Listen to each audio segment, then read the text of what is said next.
আর Barrackpore Ramakrishna Vivekananda mission থেকে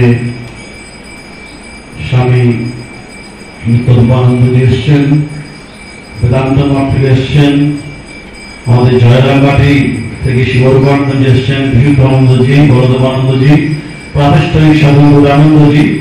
এরা আমাদের প্রাতিষ্ঠানিক আমাদের সাধু সন্ত যারা দক্ষতার সঙ্গে রামকৃষ্ণ ভাবনা আন্দোলনকে এগিয়ে নিয়ে চলেছে।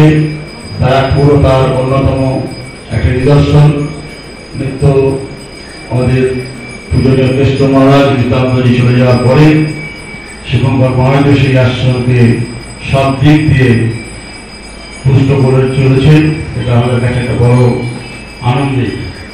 সেরকম যে সমস্ত প্রাতিষ্ঠানিক সাধু রয়েছে তাদের প্রতি আমাদের শ্রদ্ধা, সম্মান এবং প্রণাম নিবেদন করছি।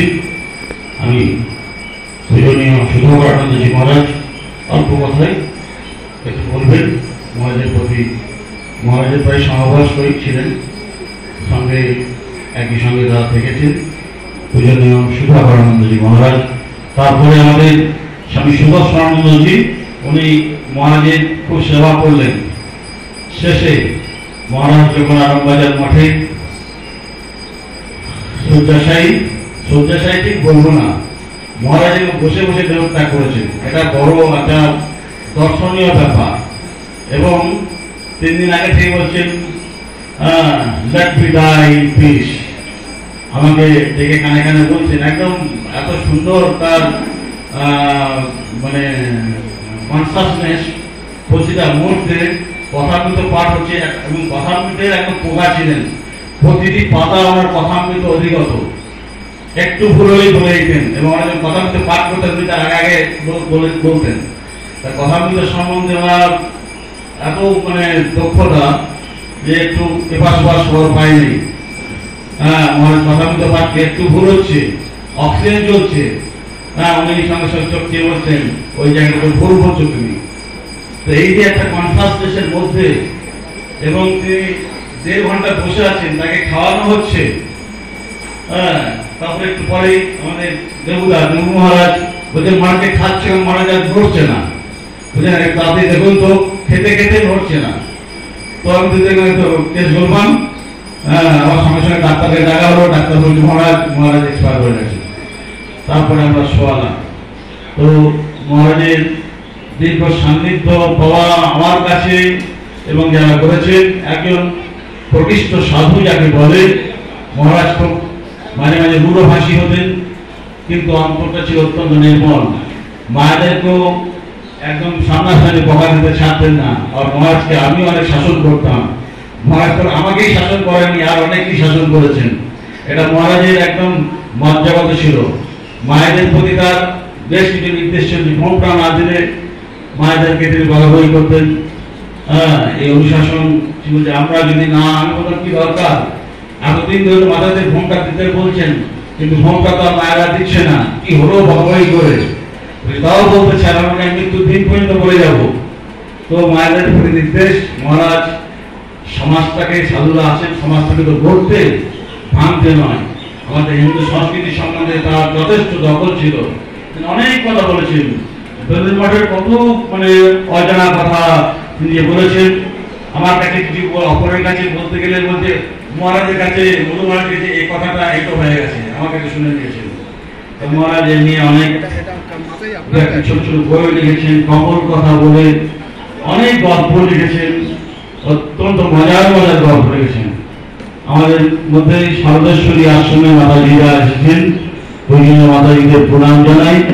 মহারাজ সরদেশ্বরী আশ্রমে অনেকবার গেছেন। আমাদের সেটুকু কথা, সে কথাটা এড়াবার কোনো উপায় ছিল না আমাদের। এখন তিনি এক কমান্ডিং ছিলেন।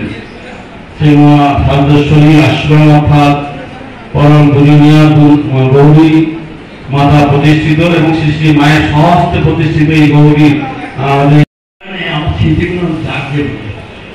তা ঠাকুর ভান্ডারের কাজ করতে হয়। ঠাকুর ভান্ডারের কাজ করতে গেলে মেন গেট খুলতে হয়।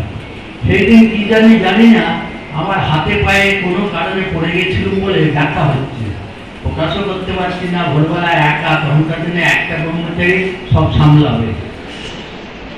গেট খুলতে গিয়ে আমার বুকের যন্ত্রণা, সব করে টরে মহাজাগর থেকে এসেছেন এই 7:30 সময়, 6:30 ঘন্টা করে। মাকে বলছি মনে আজকে আমার বাবাতে এমন যন্ত্রণা, তার সাথে বুকেরও যন্ত্রণা হচ্ছে। উনি বলছেন সৈনিক উন্ডেড, মানে আমাদের সৈনিক বলে বলছেন।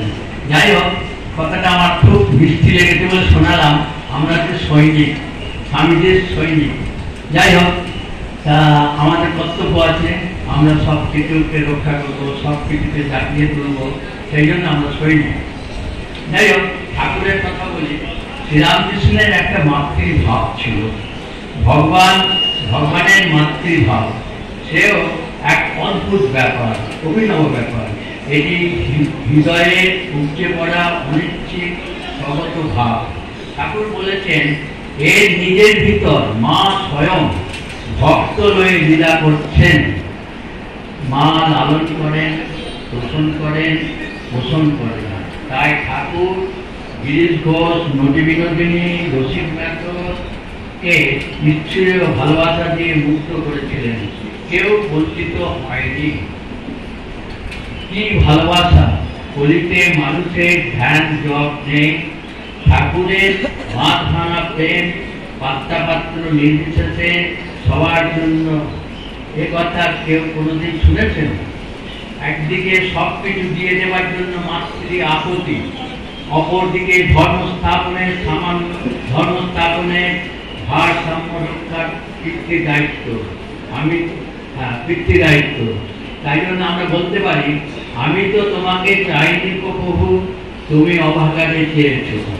মা বলেছেন, ঠাকুর এবারে ভগবানকে লাভ করার অতি সহজ করে, ভগবানকে লাভ করা অতি সহজ করে দিয়ে গেলেন।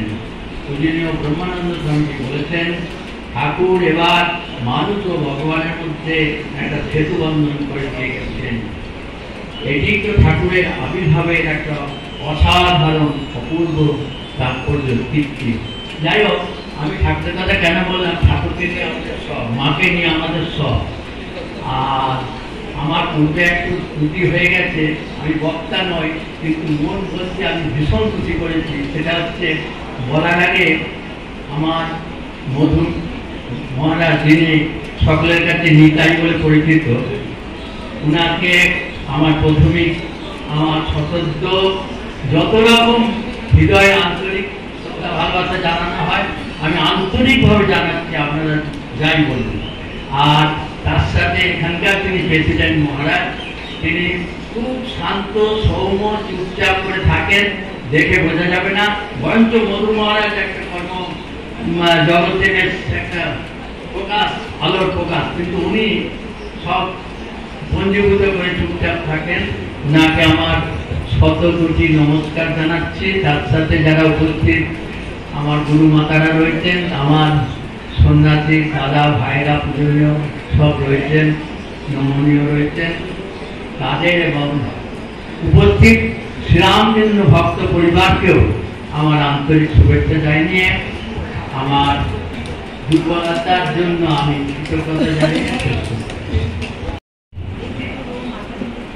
সমস্ত সাধু মহারাজ যারা আছেন তাদের ওম নমো নারায়ণ জানাচ্ছি, অন্যান্যদের ঠাকুরমা স্বামীজির জন্য আশীর্বাদ জানাচ্ছি। আজকের দিনে সবচেয়ে কষ্ট যাদের হয় তারা হচ্ছে দীক্ষিত ভাব।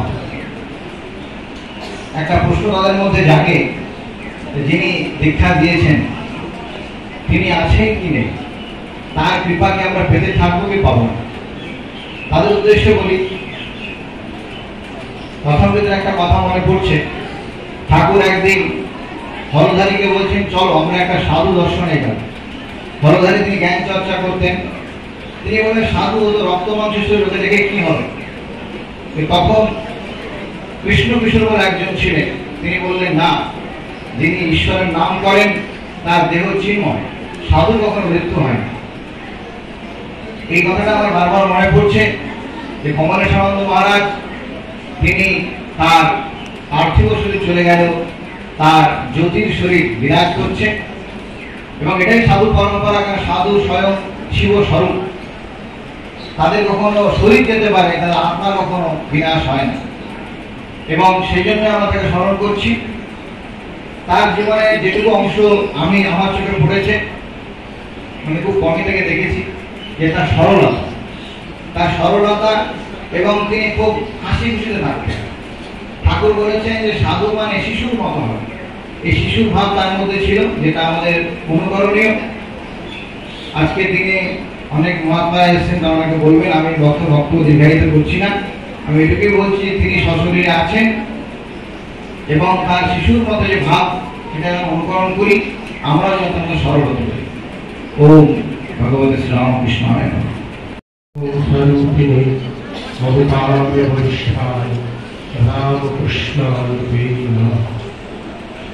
উপস্থিত সাধুজন সকলকে আমার অন্তরের শ্রদ্ধা, নমস্কার, প্রীতি এবং যথাযোগ্য সম্মান জানাচ্ছি। মাতৃমণ্ডলী, তাদেরকেও আমি আমার অন্তরের শ্রদ্ধা